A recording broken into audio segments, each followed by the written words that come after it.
Hello, my friends, and welcome to the latest spin. I'm Mike Spinner, Student Athlete World USA.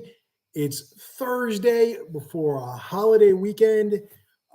Just great times. It's the best time to be hosting one of these because if you're watching, you're probably in a pretty good mood. Got a 3-day weekend coming up, end of the summer, and it's a fun time too.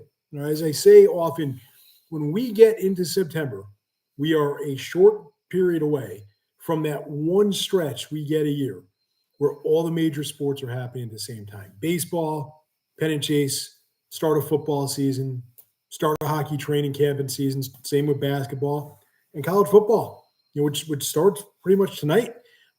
This is the best time of year, and somehow in the Northeast, the weather remains fall-like. I'm wearing long sleeves. And it's just awesome. Like, it's just a great time.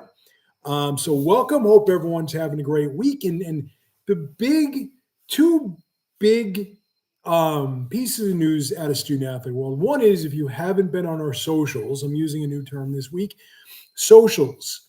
If you haven't been on them, I put up a few interviews this week that we've done. Two interviews with our co-athletes of the year this year. Okay. Keegan Shipe and CJ Joseph. They both went extraordinarily well. An interview with one of our coaches of the year, Brandon Averett, and this Brandon story is a really good one with us because he was an athlete for Student Athlete World USA while in high school and is now a coach with us, which I believe, and Tim will always correct me if I'm wrong, I believe he's the first, but I could be wrong about that. But just, it's a neat thing that Student Athlete World and our tours changed his life enough that he wanted to continue working with us once he became a basketball coach. And that was a great interview.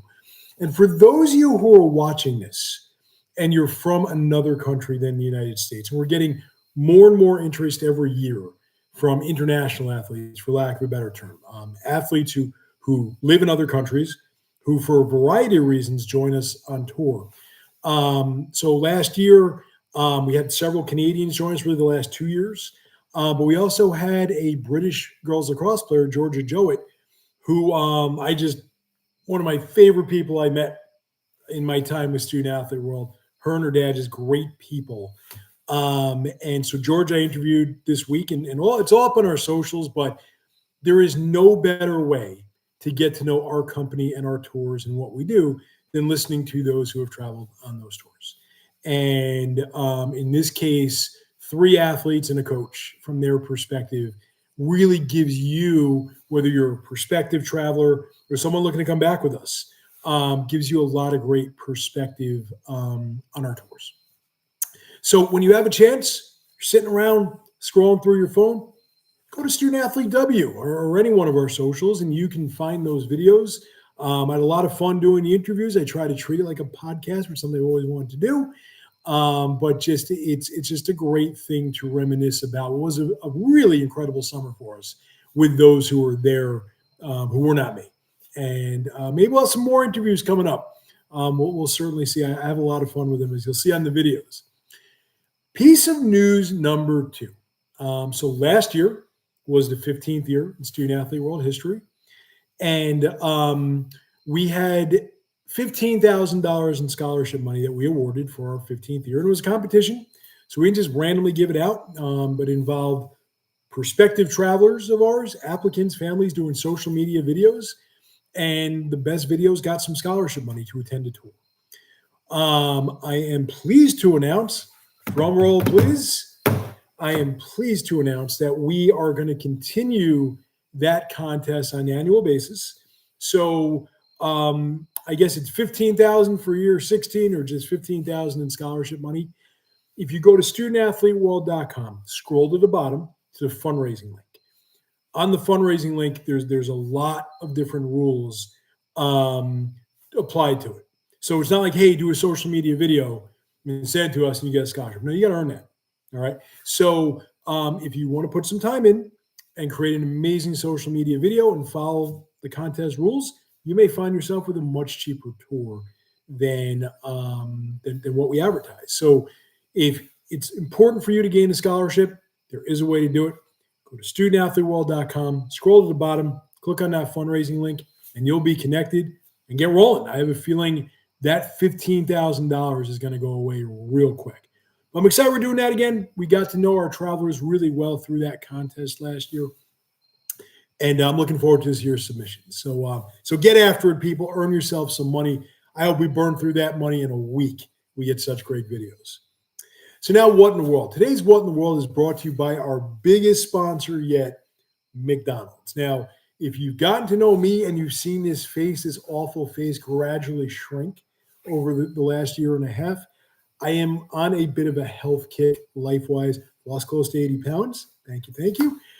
Which means, boy, was I fat before, because I'm still fat. But anyway, but, every once in a while, you have to have a little bit of comfort food. You have to, just chow down a little fast food a little bit, just to keep your day going. And so I'm not a big McDonald's person. And a little fun fact about me, I used to work at a McDonald's. So ever since that experience, I've eaten there a lot less. But I was real busy earlier this week, was driving, and there was a McDonald's drive-thru that had no line at all, no cars at all. So I went through and they had these snack wraps that they brought back. And I remember the snack wraps from a few years ago. So I got one of each. I have a ranch and a spicy chicken. Anyway, long story short, might have been, besides the French fries, because McDonald's French fries are that good, might have been the best McDonald's product I've ever eaten. All right. Warning, the spicy one is really, really spicy. I like spicy food. The spicy one got a big kick to it, but the ranch one is delightful as well. But McDonald's, there's a cheap way to, have some fast food, and it wasn't overly fattening, not compared to like a Big Mac, and delicious. I'm so glad I made that choice. I would say I'm going to go get a bunch more, but I'm not, because, there's no such thing as someone who's on a health kick going to McDonald's regularly, so it's not going to happen. But if you're on the road, you want a quick snack and it's somewhat affordable, McDonald's snack wraps. And now we have them on board as a sponsor, so welcome aboard, McDonald's. So what in the world? What in the world? College football and week one. So here's the thing. Since I can remember, every year a big-time college football program, or several, will open the season with kind of a patsy. All right, a weak team, a team that they're going to steamroll by 30 points to start the season. It happens. But here's the thing. College football has changed. There's a pay-to-play model now. There's NIL money. There's transfer portal. So what is building are these super teams, okay, that eventually you're probably going to have 5 teams with all the money in the world gobbling up all the talent every year. And it's going to be a super team that can potentially compete with the NFL. All right. We are now at a point where the week first matchup of the year needs to go away.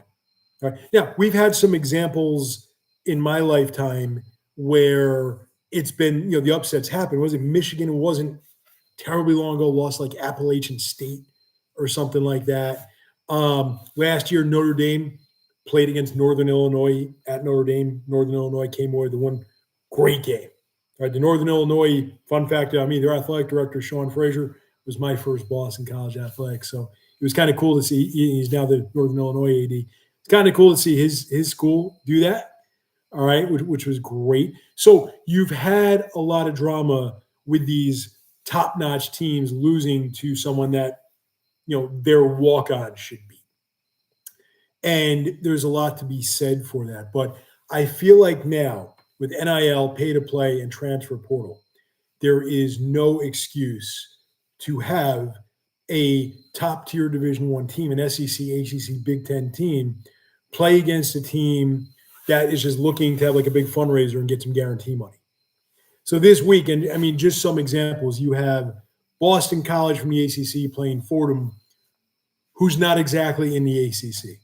All right. You have Florida playing LIU. If you know where LIU is, it's Long Island University. It's on Long Island. Division I, all right. But not exactly a high-quality matchup. I'm sure LIU's make like $1 million to send their team down, but I don't care. All right.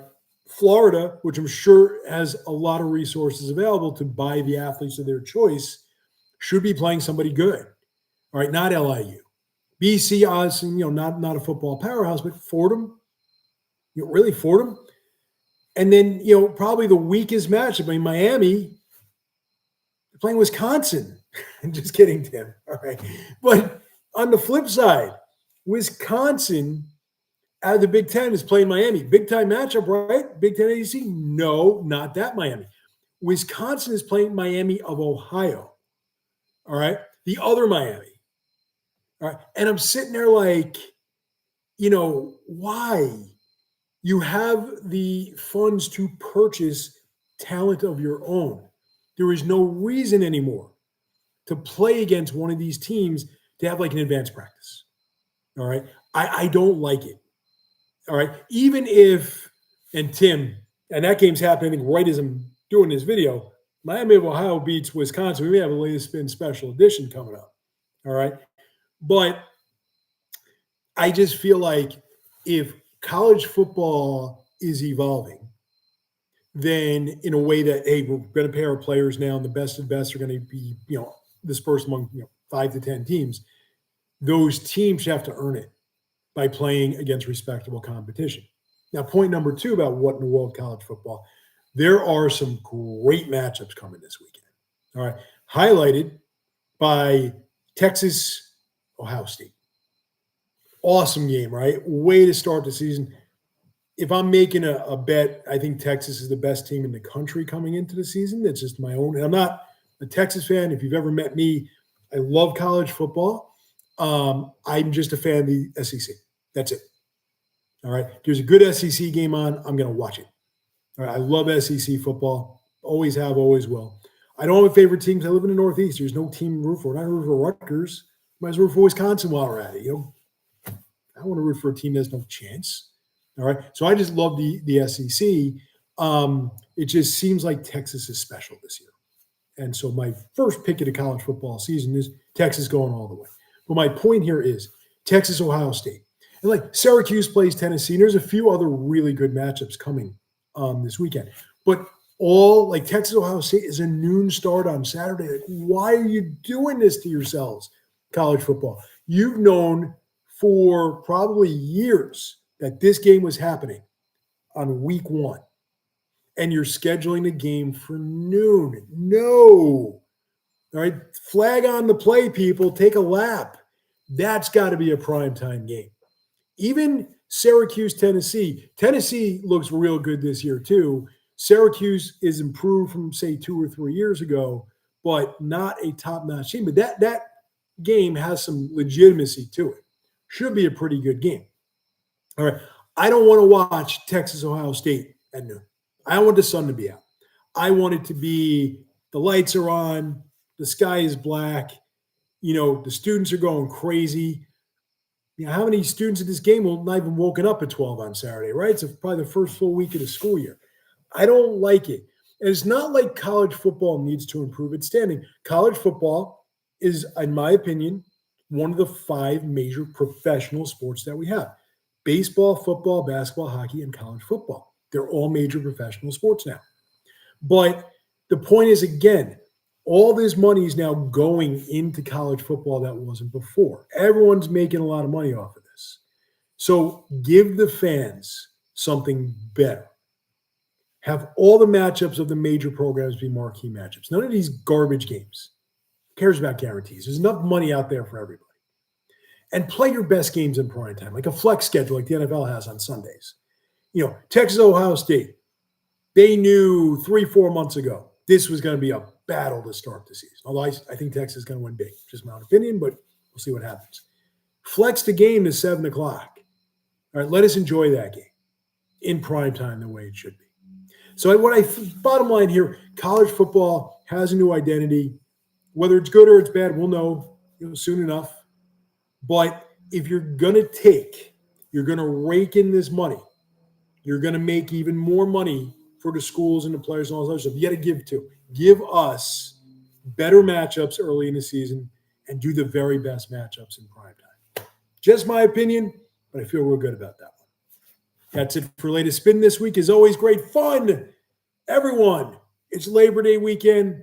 Enjoy the holiday and join us. And there's only one way to do it. Go to studentathleteworld.com, complete application, interview with me, pack your bags. We'll see everyone next week. Have a great weekend and a better week, everyone.